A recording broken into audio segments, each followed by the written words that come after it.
नमस्कार साथियों, आप देख रहे हैं जगत महान न्यूज और मैं हूं आपके साथ तेजवीर सिंह। साथियों, जगत महान न्यूज की टीम आपको लगातार प्रदेश के अलग अलग विधानसभा क्षेत्र और अलग अलग पार्टी के नेताओं से रूबरू करवाती आई है। आज भी हमारी टीम पहुंची है गोहाना हलके में। गोहाना हलके में आज हमारी टीम ने बात की बीजेपी से पूर्व में प्रत्याशी रहे तीरथ राणा जी से।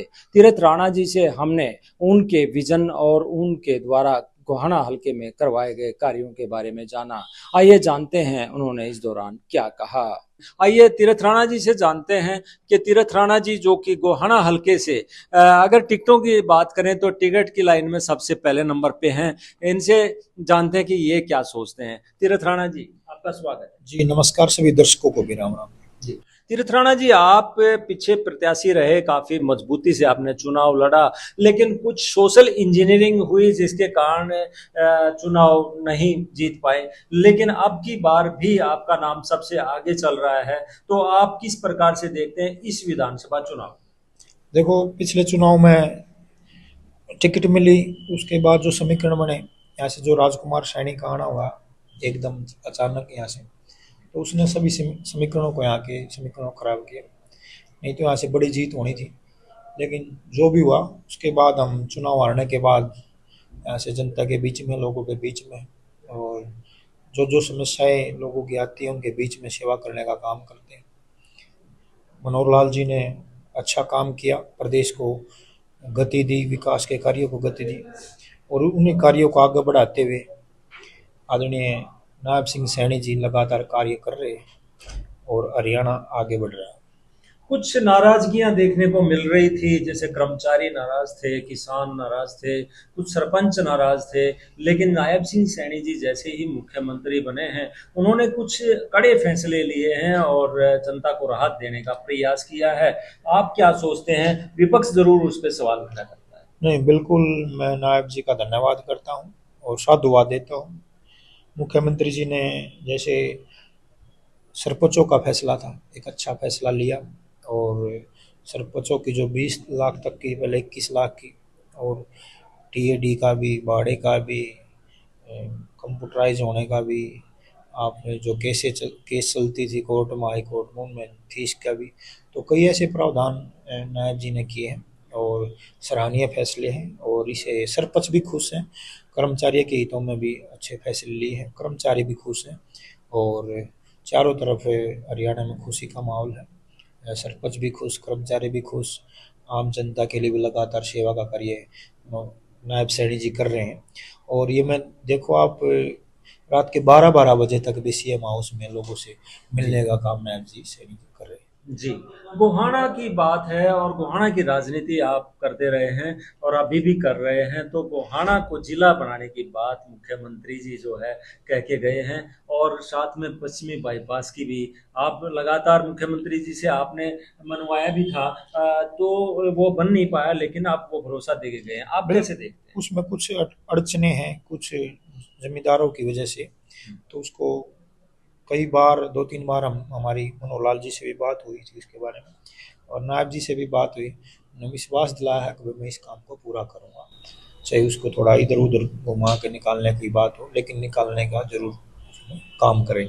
गोहाना बेशक कांग्रेस जीतती रही हो, बड़ौदा गोहाना बेशक कांग्रेस जीतती रही हो, लेकिन आपने पिछले कई वर्षों से गोहाना में काम किया है, और गोहाना में ऐसा काम हुआ है कि जो बड़ौदा से दावेदार होते हैं बीजेपी से, वो भी अब गोहाना से दावेदारी ठोक रहे हैं।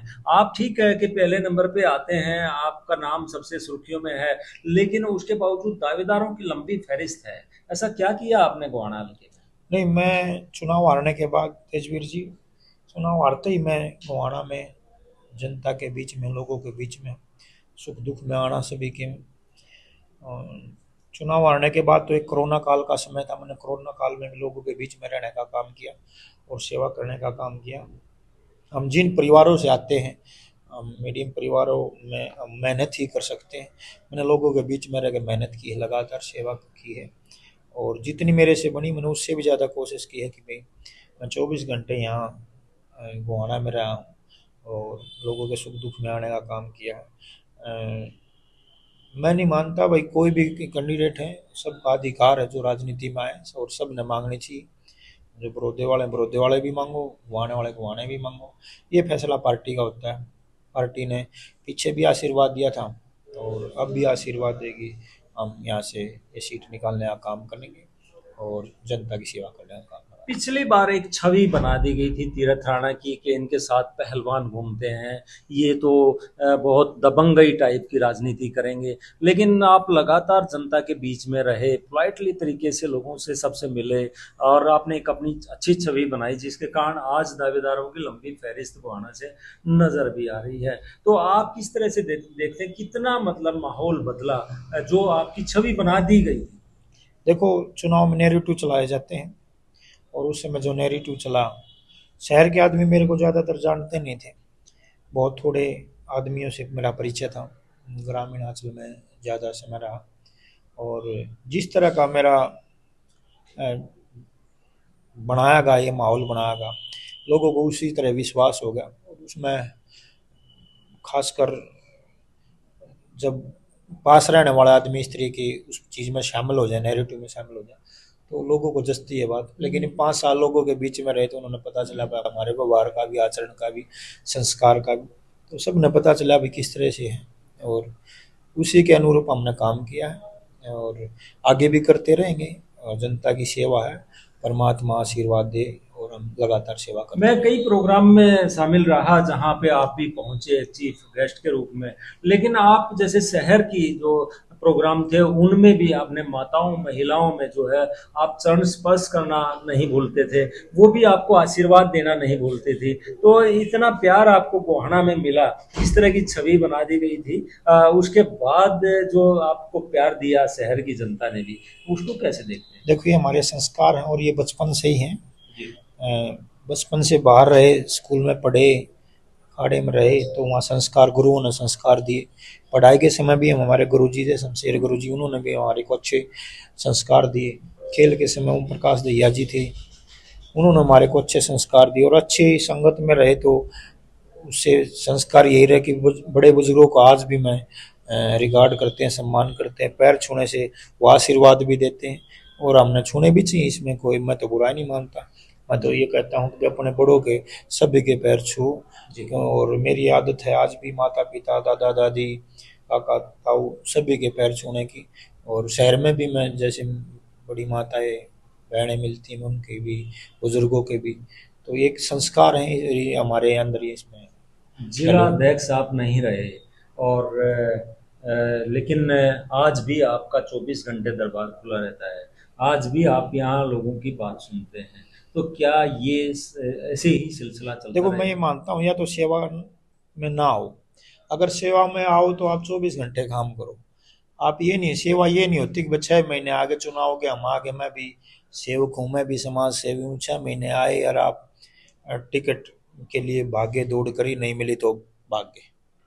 यानी कि निरंतर रहेंगे आप? निरंतर रहना चाहिए आदमी ने, और मैं निरंतर हूँ और आगे भी रहेंगे। पार्टी जो भी फैसला करे, पार्टी का फैसला होता है। लेकिन ये ढोंग ना करें लोग, अगर भाई जो ये ढोंग करते हैं, जिसको हम बरसाती मेंढक बोलते हैं, कि भाई बरसात यानी कि में 6 महीने के लिए जो आते हैं, वो एक ढोंग ना करें। समाज सेवा करनी है, समाज के बीच में रहे, समाज के बीच में रहकर काम करिए। और समाज बता देता है कि आप 6 महीने पिछले चुनाव से अब तक कहाँ थे, कहाँ नहीं थे। ये समाज बताने का काम करता है कि भाई आपने आपने पीछे चुनाव में एक बार टिकट मांगी, नहीं मिली तो आपने रहना चाहिए था, सेवा करते आप। लेकिन 5 महीने, 2 महीने, 4 महीने पहले आकर फिर आप कहते हो मैं समाज सेवी हूँ, मैं टिकटार्थी हूँ। तो इस तरह का ये ढोंग जनता भी जानती है, सब तो जानते हैं। तीरथ राणा किस तरह से देखते हैं इस विधानसभा चुनाव को और किस तरह का गोहाना वो बनाना चाहते हैं? सरकार आपकी रही है, काम आपने बहुत सारे किए होंगे, लेकिन अगली फ्यूचर प्लानिंग आपकी क्या है, विजन क्या है? गंवाना अपने सपनों का गंवाना है और इसको गुड़गांव की तर्ज पे, जिस तरह से नेशनल हाईवे गोहाने को टच करते हुए कहीं निकले हैं, तो मैं मानता हूँ आने वाले समय में गोहाना गुड़गांव की तर्ज पे विकास करेगा। और आप शहर को देखोगे तो लगातार शहर में भारतीय जनता पार्टी के चेयरमैन रहे हैं, तो शहर में खूब विकास हुआ है और गांव में भी ग्रांटें खूब गई हैं। सरपंचों का जो थोड़ी नाराज़गी थी, सरपंचों की नाराज़गी चली हुई थी, तो उसको भी नायब सिंह जी ने दूर किया है। और लगातार जो भी कार्य गांव से वार्डों से आते रहेंगे, हम उनको करवाने का काम करेंगे और लोगों के सुख दुख में आने जाने का काम। गोहाना की जनता को आप विधानसभा चुनाव से पहले क्या एक संदेश देना चाहेंगे? बस मैं गोहाना वासियों से कोई संदेश नहीं, अपील करना चाहूँगा कि आने वाले समय में जी। भारतीय जनता पार्टी की सरकार पूरे प्रदेश में बनने जा रही है।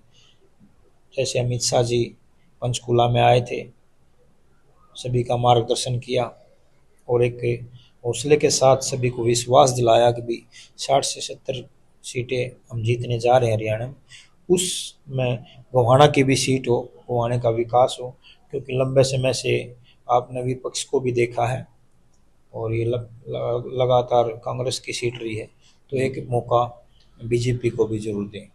तो दर्शकों, ये थे तीरथ राणा जी, जो कि पूर्व प्रत्याशी रहे हैं गोहाना विधानसभा से, जिला अध्यक्ष ये रहे हैं और ये अब कह रहे हैं कि 24 घंटे में पहले भी सेवा में जो है लोगों की रहा हूं और आगे भी रहूंगा और इसी प्रकार से गोहाना को एक गुड़गांव की तर्ज पे विकसित करने के लिए काम करता रहूंगा। जगत महान न्यूज के लिए गोहाना से तेजवीर सिंह, नमस्कार।